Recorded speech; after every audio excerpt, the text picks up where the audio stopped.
Welcome to London Property Digest, your essential 10-minute audio recap for staying informed on London's property market. Get ready for a deep dive into a trend that's reshaping the landscape, the surge of big investors pouring money into UK rental homes. Yeah, it's fascinating to see the shift, isn't it? We're not talking about a few landlords here. In the first 9 months of 2024 alone, investors spent over £1.5 billion on UK rental houses. To put that into perspective, that's more than triple the entire amount spent in either 2021 or 2022. Triple? That's a massive leap. It sounds like 2023's record-breaking $1.9 billion investment was just the tip of the iceberg. What's fueling this frenzy? Is it just a quick grab for profit, or is there something more strategic going on? It's definitely more than a quick flip. What we're seeing is a convergence of soaring demand and a growing affordability crisis. Many families are simply priced out of home ownership, which means the rental market is booming. Investors are recognizing this as a long-term opportunity. They're not just looking for a quick return. They're building portfolios designed to generate steady income for years to come. So it's about more than just buying a property and finding a tenant. It's about creating a whole system of rental housing. And I've noticed they're increasingly interested in single-family homes rather than large apartment blocks. Why is that? That's a great observation. There are a couple of reasons for this preference. First, single-family homes tend to attract more stable long-term tenants, which is ideal for investors seeking consistent returns. Second, they're easier to build under the UK's strict planning rules. It's much simpler to get approval for a development of houses than for a massive apartment complex. It makes sense. Less red tape and happier tenants. It sounds like a win-win for investors. But who are these investors? Are we talking about small-time landlords or bigger players getting involved? We're seeing some serious heavy hitters enter the arena. Think names like Aviva Investors, Kennedy Wilson, and even Blackstone, the world's largest real estate investor. They're all betting big on the future of UK rental homes. Blackstone, that's a name everyone's heard of. What kind of moves are they making in this market? Blackstone has been incredibly active. They recently purchased around 4,500 rental homes from Vistry in deals totaling a staggering 1.4 billion pounds. That's a clear signal of their commitment to this sector. Wow, 1.4 billion. They're not messing around. It sounds like this trend is gaining some serious momentum. Are there any other examples of these large-scale investments in the UK rental market? Yeah, Blackstone is certainly making headlines, but they're not alone. In October, Oaktree and estate manager Kennedy Wilson announced a joint venture worth £1 billion, specifically targeted at building a portfolio of single-family homes for rent. Okay, so joint venture. For those of us who don't speak fluent finance, what does that actually mean? Essentially, it means two companies are pooling their resources and expertise for a specific project. In this case, Oaktree, a global asset management firm, is partnering with Kennedy Wilson, which has a strong track record in managing residential properties.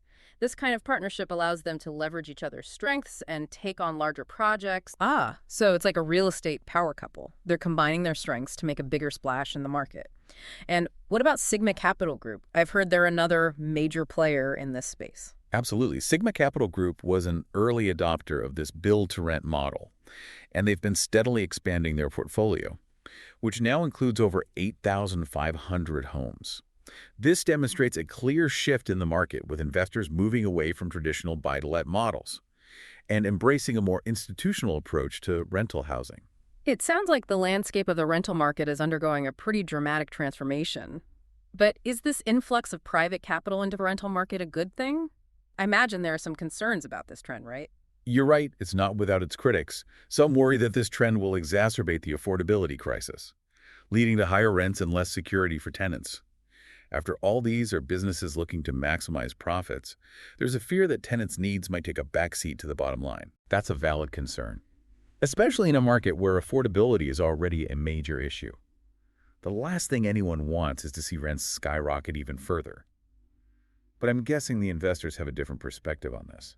They do. They argue that institutionally owned rental homes actually offer greater stability and higher standards than those managed by smaller private landlords.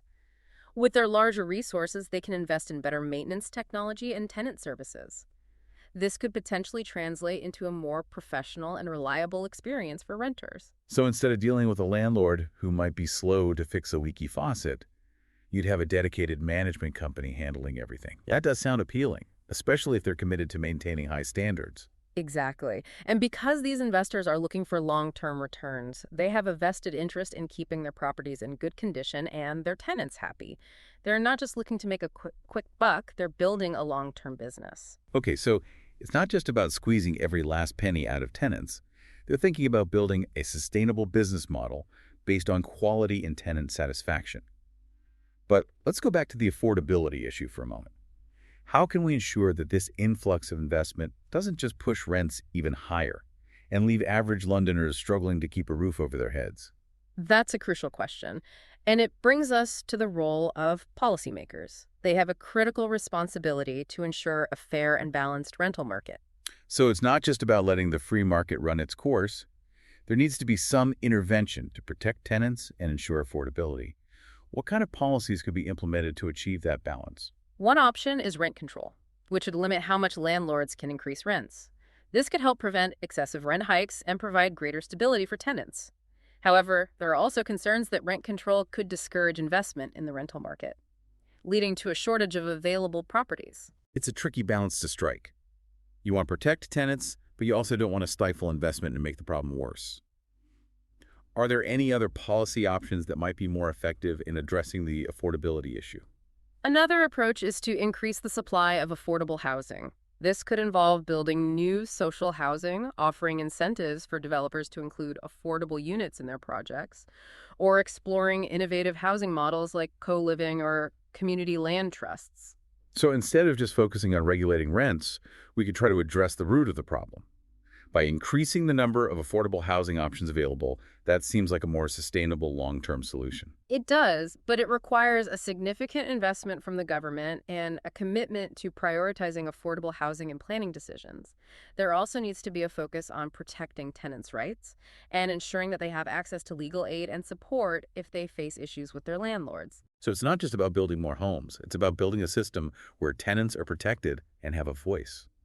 It sounds like there's a lot of work to be done to create a truly equitable and sustainable rental market in London. There is, but it's a challenge worth tackling. After all, housing is a fundamental human right. Everyone deserves access to safe, decent, and affordable housing. Well said.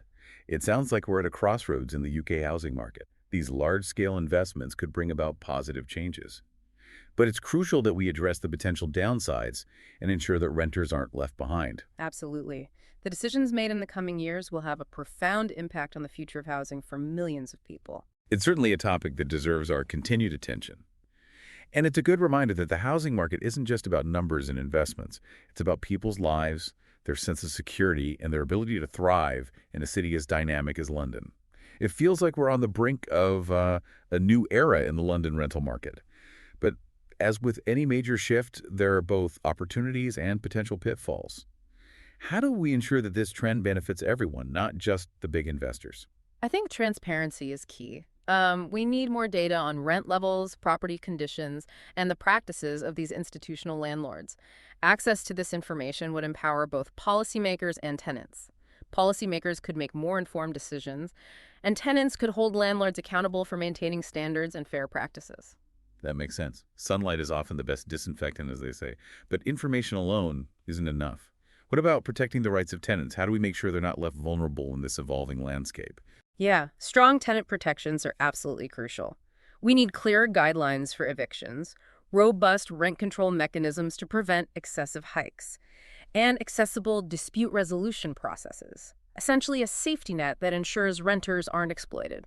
Right. It sounds like we need a system that balances the scales a bit, giving renters more power and ensuring their voices are heard. Exactly. Empowering tenants is essential. That means providing clear information about their legal rights and access to resources like tenant unions or legal aid organizations. Knowledge is power, and informed tenants are better equipped to advocate for their needs. So it's about fostering a more balanced and equitable relationship between tenants and landlords, even when those landlords are massive corporations. Precisely. And at the heart of it all, we need to remember that housing is a fundamental human right. It's not just an investment opportunity. It's about people's lives, their well-being, their sense of belonging. Yeah, it's easy to get lost in the numbers and the financial aspects, but ultimately it's about creating a city where everyone has a place to call home, a place where they can feel secure and thrive. Yeah, absolutely. As this trend of institutional investment continues, we need to engage in open and honest conversations about the kind of rental market we want for London, a market that prioritizes affordability, stability, and the well-being of all its residents. Well said. It's a complex issue. But I think we've managed to shed some light on the key forces at play and the potential implications for London's renters. It's a conversation that needs to continue, and we all have a role to play in shaping the future of housing in this city. I agree. And I hope this deep dive has equipped our listeners with the knowledge and insights they need to participate in that conversation. Subscribe to London Property Digest for the latest updates on the London property market.